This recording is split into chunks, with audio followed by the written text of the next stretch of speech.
Roscoe, welcome back to Somerset Park. Good to be back.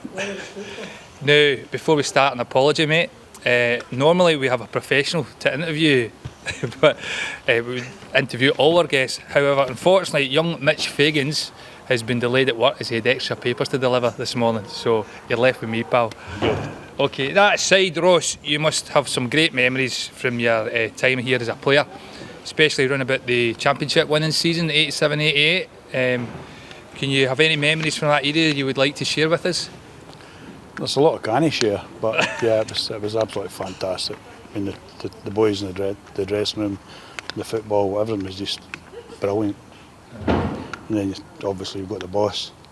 It Well, was just I was going to come up with an him. absolute phenomenon. They signed me 3 times. You never learned then? No, I never. Maybe that was the start of his problems. I don't know. No, it was just brilliant. It was phenomenal. I know. I mean, there was a few characters in that side at that time, and I mean, obviously Ali was one of the top men, and he was legendary down here at Somerset. But for those who didn't play under him or see him manage, could you maybe describe him, his style of management from a player's perspective? I don't think you could describe it. It was just a one-off.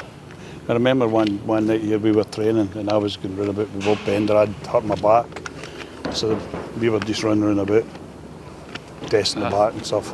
And they were having a full-scale match on the park, and he was playing.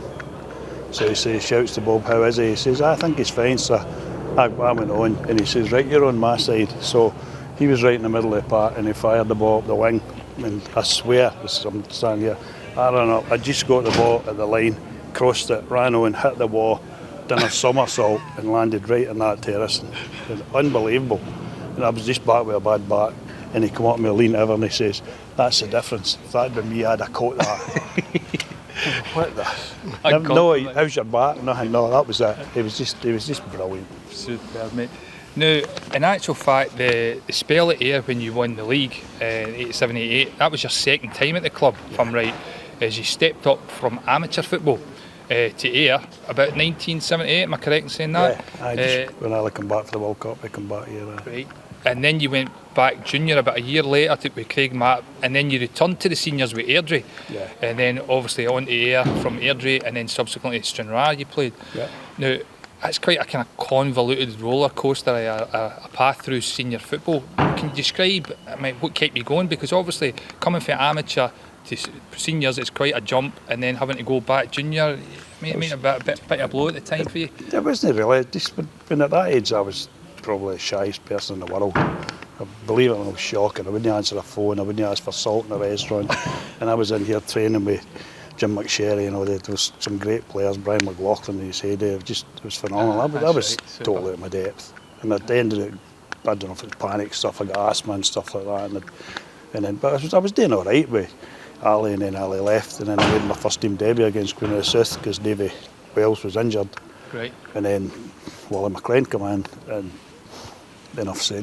That was well, it. you were actually a full-back. Right. Away You were actually a full-back at the first time. Yeah. And then you subsequently came back as a midfielder. Yeah. In the second spell. Yeah. I was a bit versatile, honest. Yeah. So, finally, I don't really know if you've seen Ayr recently. Obviously, we flirted with a wee bit with relegation last year, but have you got any predictions on how the game might go today? Well, they've struggled the last couple of weeks, but I think they'll bounce back today. I think your presence here might influence them. Just a wee bit of luck. The wee bit of luck they need. Brilliant, mate. It's good to see you, Right, and hopefully you have a great day. Right, thanks very much.